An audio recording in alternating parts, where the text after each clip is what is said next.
Hello, and welcome back to Aspect Insights, your favorite podcast about Bazel and its ecosystem. My name's Alex. I'm a founder at Aspect Build. We make a monorepo developer platform based on Bazel, and we need it to work with editors and IDEs. So I'm very excited to speak today with Justin Kaeser from JetBrains, maker of IntelliJ, WebStorm, PyCharm, all of these editors. I guess I should say IDEs based on a common platform, and the journey we've been on over many years to make that work well, and some exciting announcements of what's coming next. So with that, welcome to the show, Justin.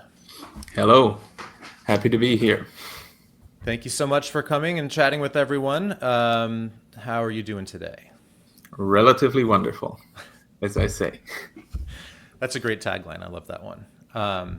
How long have you worked at JetBrains? I feel like it's been since forever. It has been since forever, but to be a bit more precise, 9 weeks and 9 years and 2 weeks. Okay, so you just had your 9-year anniversary. When you hit 10 years, we should send you a cake. Please do. Okay, I guess I've just committed I would myself. love that aspect cake with some Bazel insights on top because we do need them. I have to mention, so since we started this Bazel project, Bazel plugin, at first maybe against some skepticism within IntelliJ, within JetBrains, more recently, since this year, we're actually migrating to Bazel, our IntelliJ monorepo, which has been traditionally built with JPS, which is the JetBrains project system, the build tool built into IntelliJ. You're going to dog food now. That's actually very, very positive development for Bazel. Yep, it's great for us as a team to get that feedback internally soon.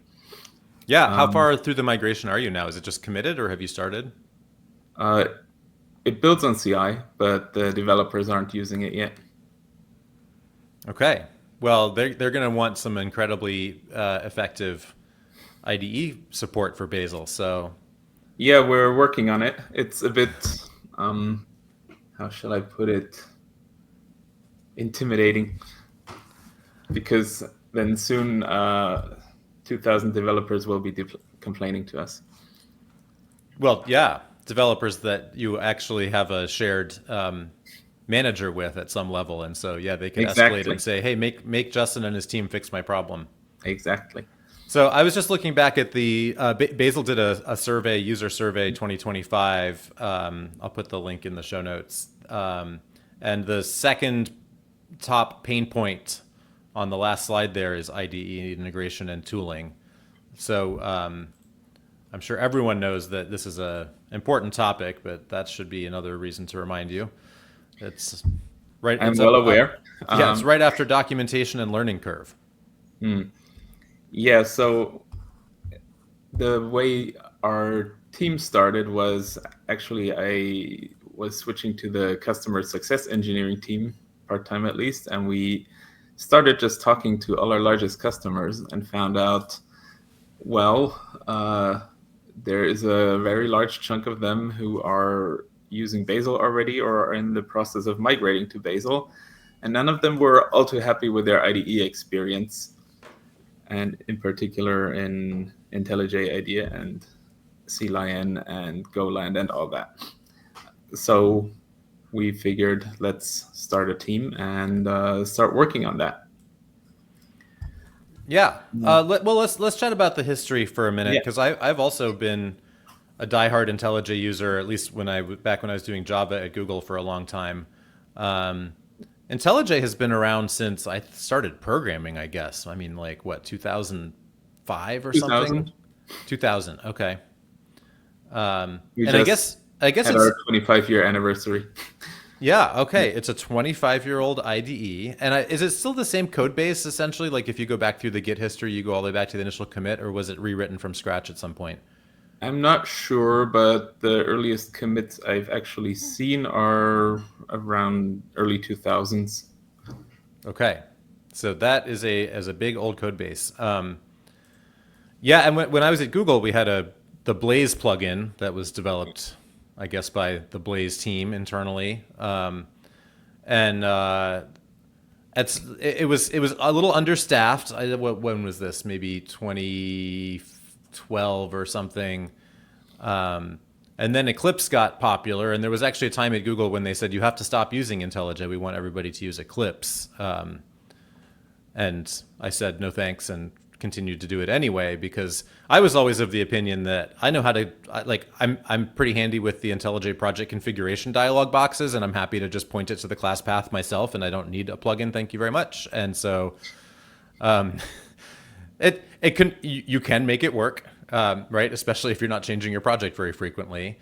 But not something most people want to do. Fortunately, IntelliJ came back at Google kind of with a vengeance because when Android came out, they needed a good way to develop Android apps, and Google chose to build Android Studio on top of IntelliJ, or I guess I should say on top of JetBrains. Am I saying the right thing? IntelliJ, you can say the IntelliJ platform. Okay. Yeah, so like the sort of the generic part that underlies the support for all the different languages.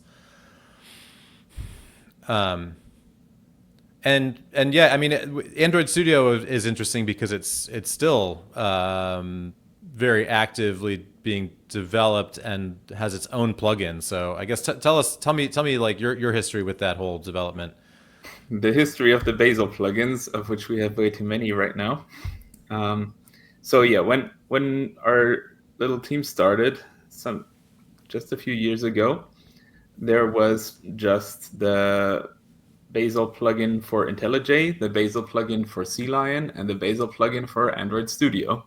So actually 3 plugins, but actually they are all based on a common code base.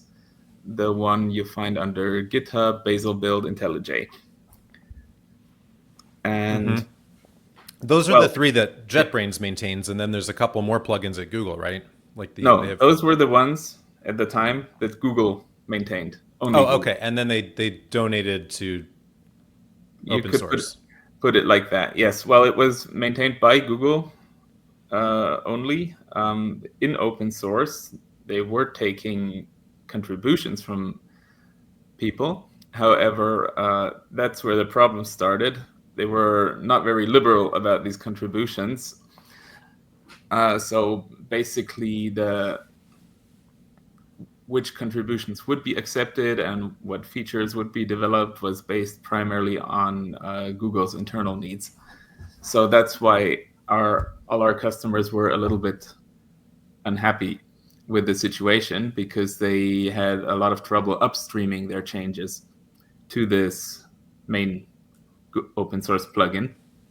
So basically, every larger customer we talked to had their own fork of this plugin. So yeah, that was not great for maintenance, not great for building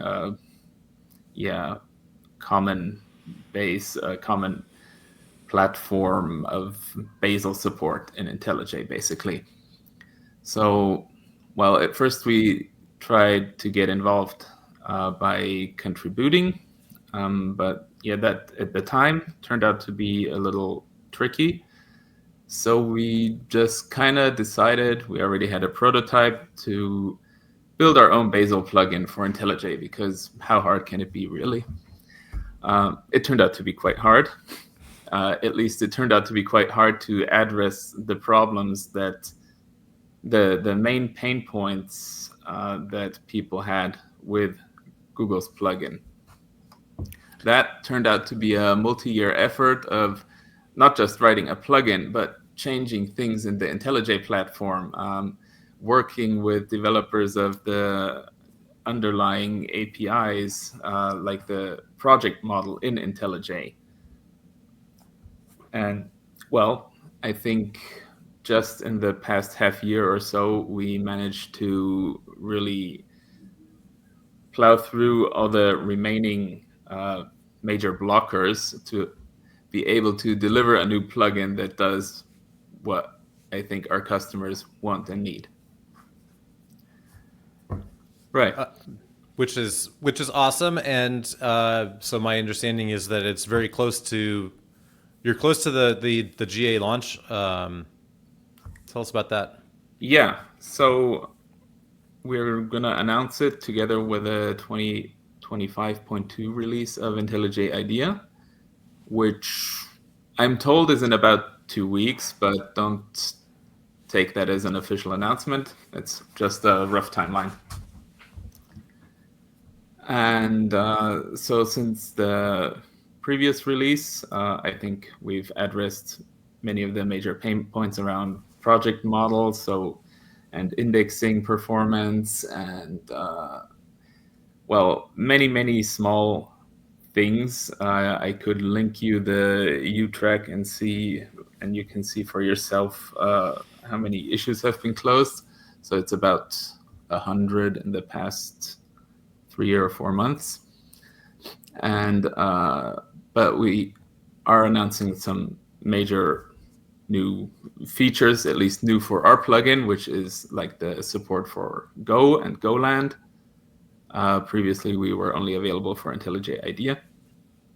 The Python support has been improved, made more, just stable, cover more use cases.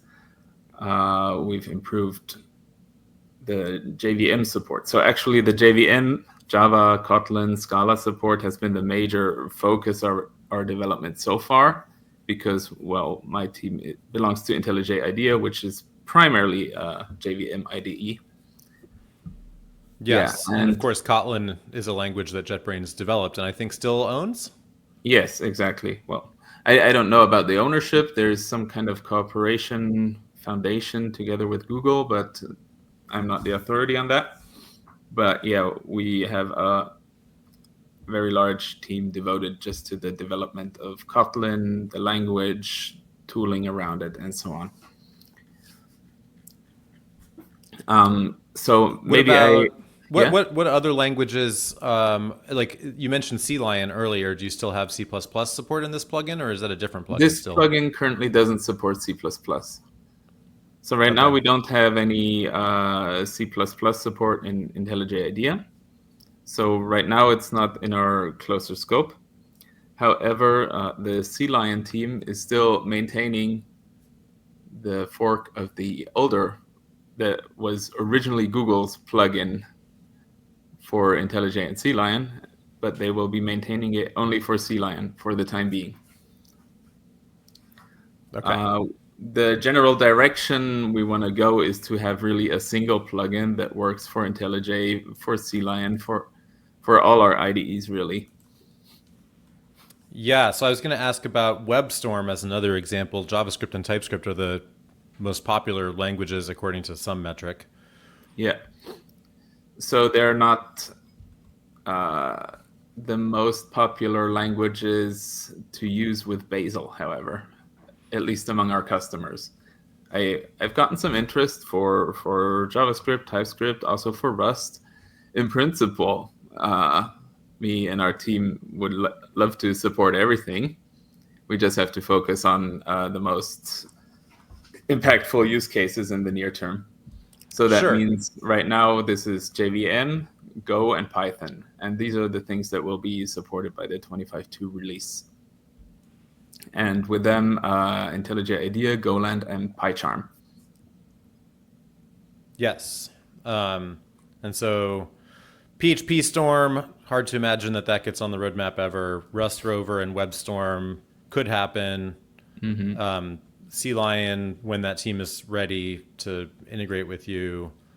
RubyMine, hard to imagine that ever happens. What about? I know one company that uses Ruby with Bazel. Yes, I think I know and one them company too. that uses Perl with Bazel, so that's something. Yeah. Well, I guess maybe interesting technical insight.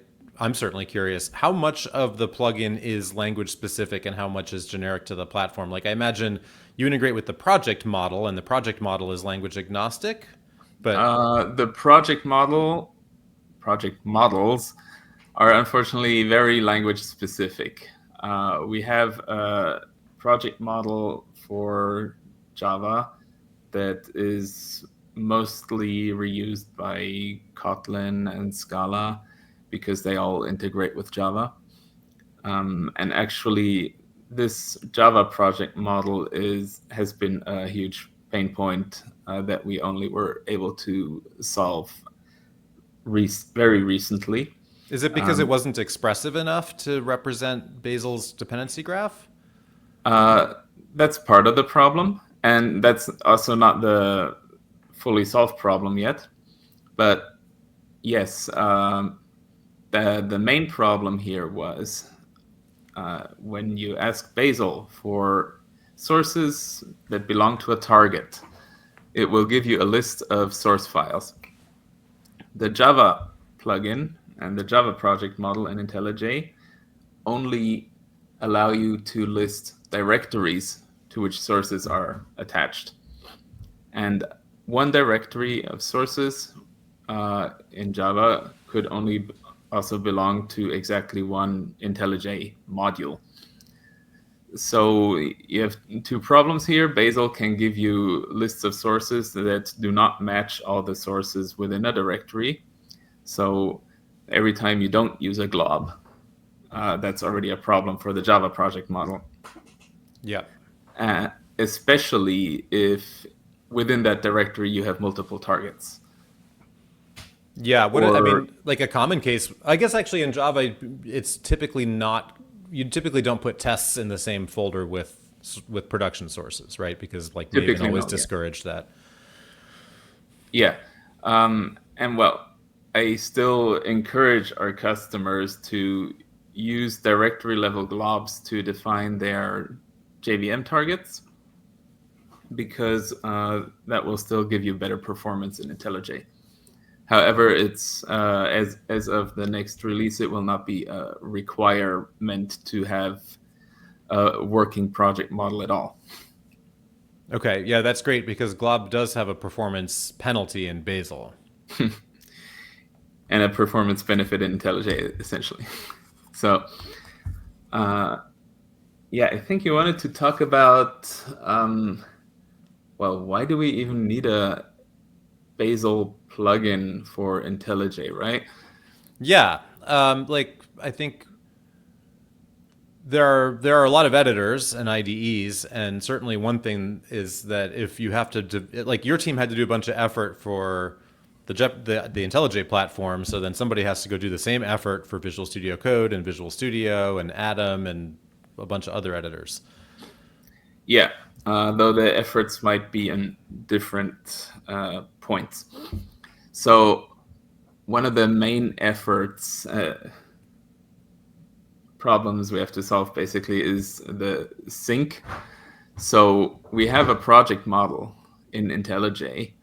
Actually, for every language, we have a project model, and we have to have a separate, different project model in Bazel. And now we need to match those project models. But why do we have different project models in the first place? So we're solving different problems in the IDE and in the build tool. In the build tool, we want a consistent build. We want a reproducible build. We want to automate taking everything that goes into the final product, the final target, whatever you want to call it, and make sure that is built consistently. In the editor, in the IDE, well, we want a way to run that, sure, but primarily we want to get live, up-to-date information on how is my code doing, how am I doing in my code on the file that I have open right now. Am I going to break anything by adding this line, for instance? Now, I could just call Bazel and say, please build this file, and oh, oops, something invalidated 3 levels of dependencies or something, and I'm going to wait 5 minutes or something. In not so good cases. In IntelliJ, we avoid that by just looking at the direct dependencies of this file in terms of symbols, basically, on a dumbed down level. So we want to see if all the symbols that my current file depends on resolve, and I can simulate the compiler in my editor. So IntelliJ doesn't run a presentation compiler in the background or anything. It builds an AST sort of that represents your code, and this AST can actually also represent errors. So it can tell you, okay, you have some error in your code here, but that doesn't mean I won't tell you where the other errors are, or that you cannot start typing and fix something else in your file at the same time or in another file. You can get all the errors and warnings, inspections, improvements you could make live. Yeah, so this concept exists for all languages and is usually implemented with a language service, or at least in the last few years, it feels like that's been the case, which is a protocol that like Microsoft owns, and it allows you to, like Clang, for example, has a Clang D, which is a daemon that speaks this language server protocol, which means editors can ask it for completions or error diagnostics. So I think you're saying like this is not what IntelliJ does. It has a different, doesn't use that protocol. IntelliJ predates the LSP, the language Yes, server protocol, by 15 years or something. Yeah, exactly. So it does it in its own way. Unfortunately, some might say by actually re-implementing basically the whole logic of the language, of the compiler, type checker, and whatnot. Yeah, so when there's a new version of Java, when like Java 21 came out, there was a lot of work to do, I imagine, to support it. Yeah, any new version of any language incurs some work there.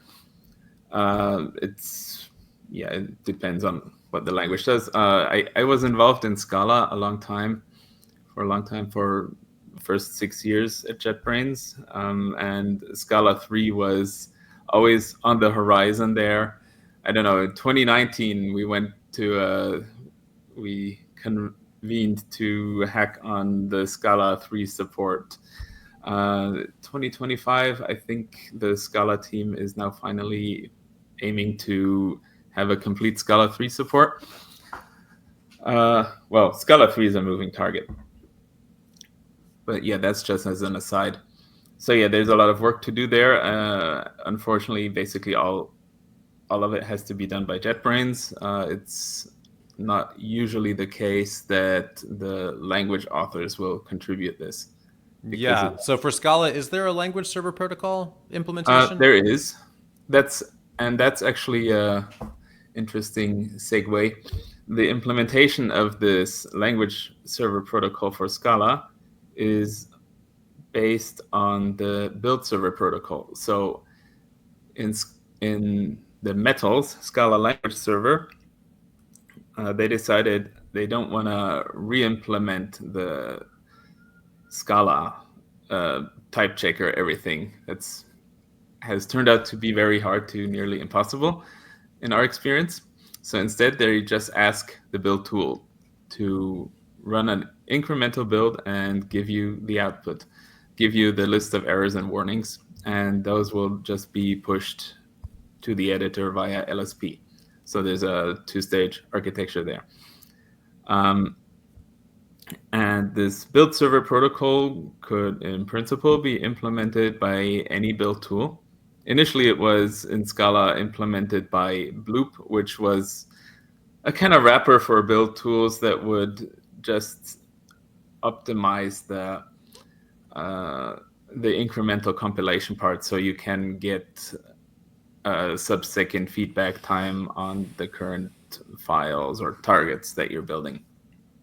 And that works okay for a language server, as long as you don't have funky edge cases.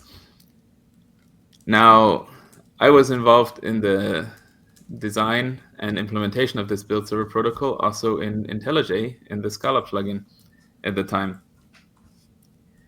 And in the Scala world, it did gain some traction. So basically, every Scala build tool implements it by now. and some use it to integrate with IntelliJ. And this kind of spawned, well, initially just an intern project. What if we try to implement the build server protocol for Bazel? So we did that, and the first results were quite promising. So things basically worked, right? Just well, the path from basically work to thing that works in enterprise production environments is actually quite long. But this was the seed of what we used to build the new Bazel plugin initially. So I would say we had the ambition of making IntelliJ plugin that other build tools could also integrate with. So abstracting away how do we set up the project model exactly? Because that is a huge pain for any build tool author that wants to integrate with IntelliJ. So yeah, that was our ambition. We followed it for quite a while, but as we weren't making the progress we would have liked just on the Bazel side, due to aforementioned issues like actually the project model and very many details, how we integrate with IntelliJ, but also how do we get information from Bazel into IntelliJ.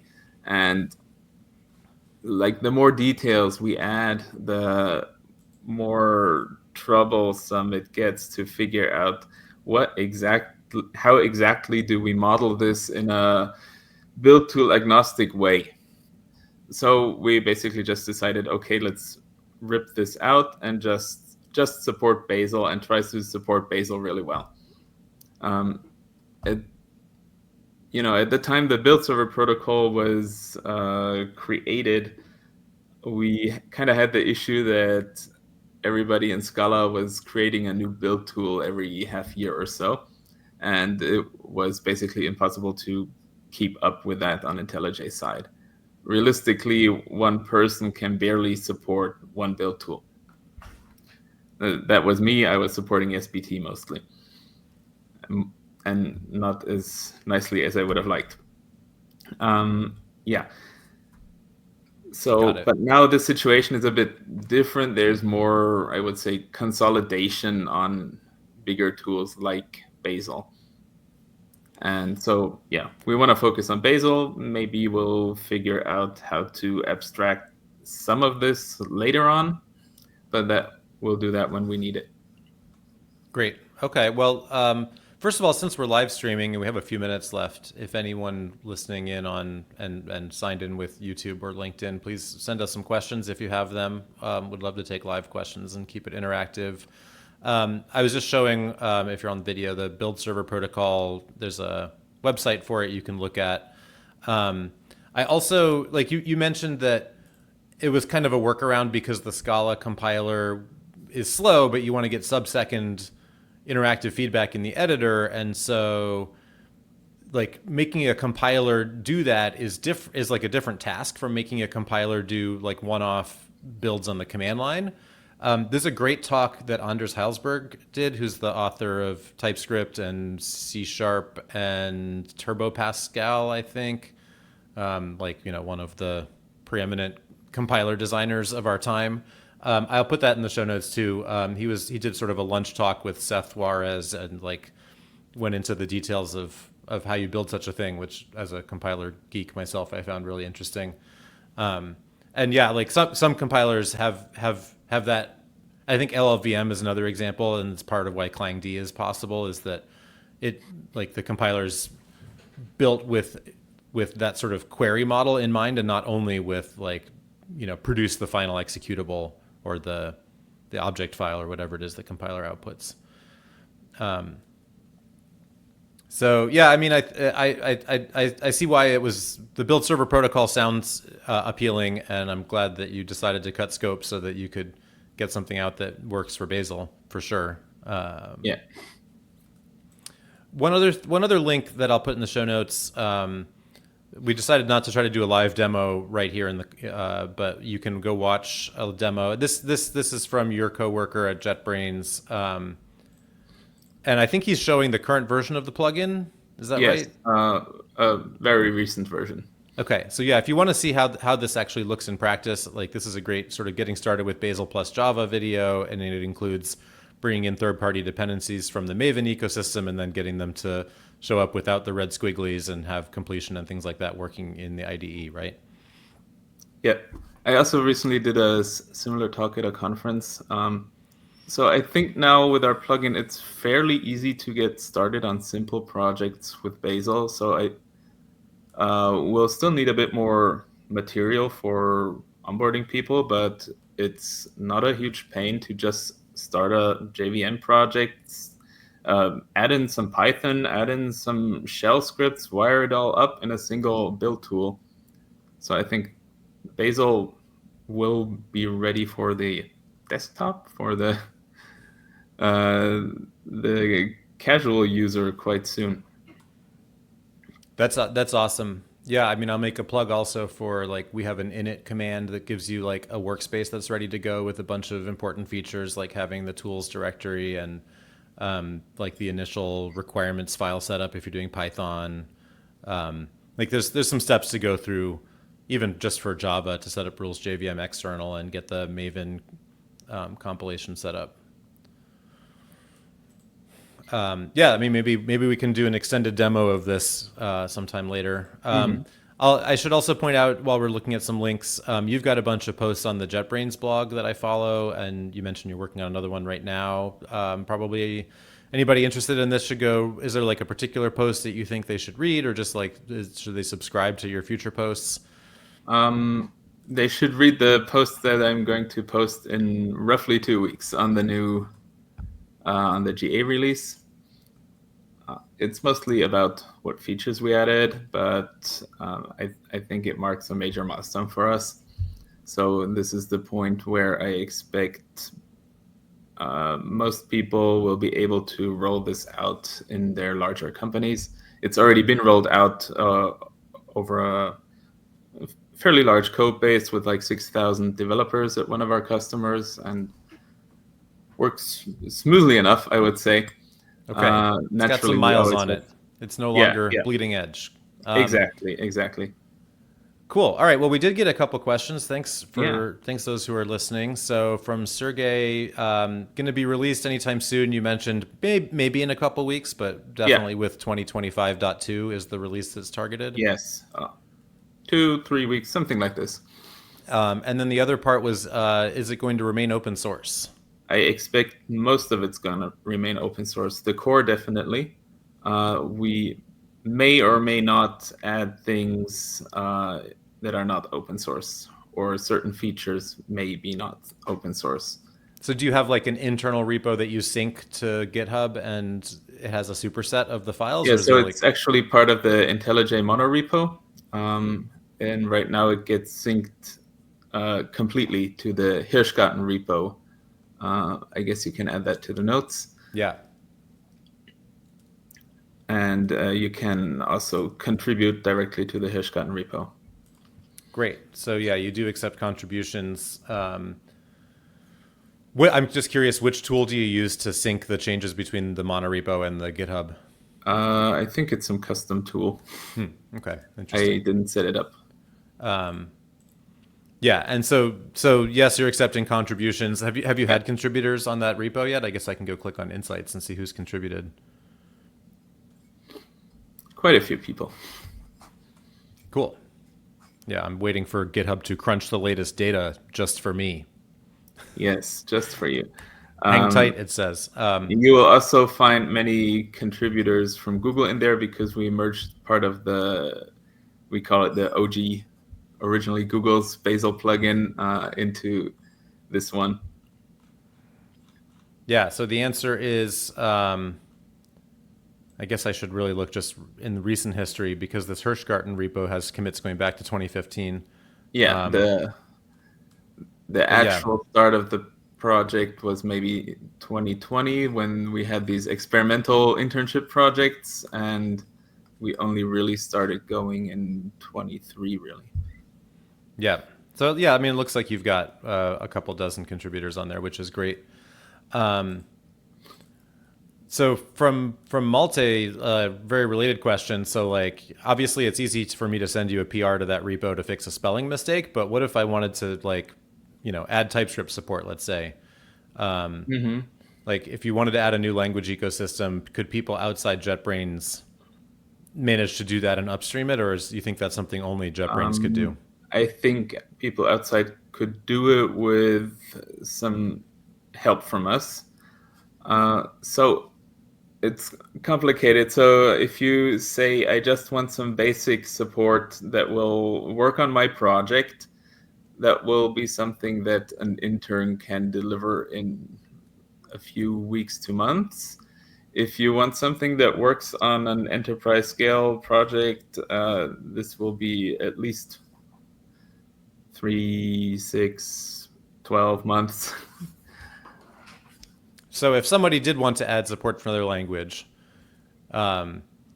and was able to get to that first quality bar you mentioned, do you think that kind of contribution could be accepted, or does your repo really only want the enterprise quality? No, we take like proofs of concept, I would say, too. We'll probably put them behind a feature flag until they're stabilized. But we have had proofs of concept in there for a long time under feature flags. Okay, so yeah, that can be a basis for further development or just a rewrite if we decide it doesn't work this way. That has happened for Go, for instance. Okay, so I guess the answer is, if your organization really wants to commit some resources to adding support for another one of the JetBrains IDEs, we can work with Rust Rover is probably a good example where like Rust is actually like increasing in popularity. It's an ecosystem that would be great to have support for. Yeah. Cool. And then related, how much of the code that's required to implement that is open source? Like, is there everything's in the Kirschgarten repo that somebody would need if they wanted to? Yes. Okay.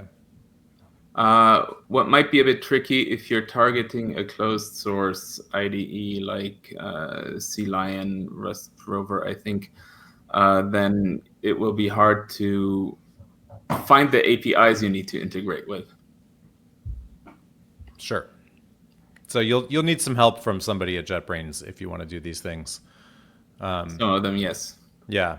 I mean, forever ago, in when I was working at Google, I actually had a project of contributing a JetBrains plugin, and there was some nice person over there who helped me figure out the model for interacting with the test result pane, because we were writing our own test, like JavaScript test runner. It ended up being called Karma, but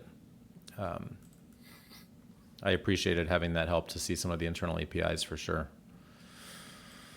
Mm-hmm. Awesome. So I think we covered everything that we meant to cover. We know why we need a special plugin for the editor, especially for IntelliJ, because it has its own special project model. The stuff is now almost shipped, and within a couple of weeks, probably most people listening to this, you'll have like a week or less, hopefully, before there's a GA release. But they could certainly go and try the pre-release if they want to see what this looks like, or else watch the demo video. Today's release or last week's release will be very similar to the GA release if you're using the 2025.2 EAP versions of IntelliJ. Great. But we might add another feature or so. Okay, well, we should definitely keep watching your blog posts for what those features are. And I think the call to action here is go give it a try. If you don't use IntelliJ already, then give it a try anyway. Python, Java, Kotlin, Scala, and Go. Yes. If you develop in one of those languages, come give this a try. Right. Maybe I do have one final. Still behind a feature flag, by the way, but okay. So for Go, it's more experimental. Oh, so you think Go will be included in the GA? Yes. Okay. Just cleaning some things up there. I guess I do have one question specifically for Go, which is that the Go compiler added something called Go packages driver as a way to say, I know better where the third-party packages I've put are. They're not just on the Go path in like the standard locations. And of course, Bazel loves to put things in weird locations. Do you still need the Go packages driver thing for the GoLand support? Honestly, I don't know. Okay. Well, I know that thing has been difficult to use, so I'll be excited if it Go turns is out. completely outside of my personal area of knowledge. So Okay. All right. Fair enough. The answer is we're not sure. Um, so yeah, I guess we should all go give this stuff a try and then come contribute back on GitHub like good consumers of open source do. yes, please do. And we also are happy to receive your bug reports on our U-Track, Okay. which we Awesome. can also add in the notes.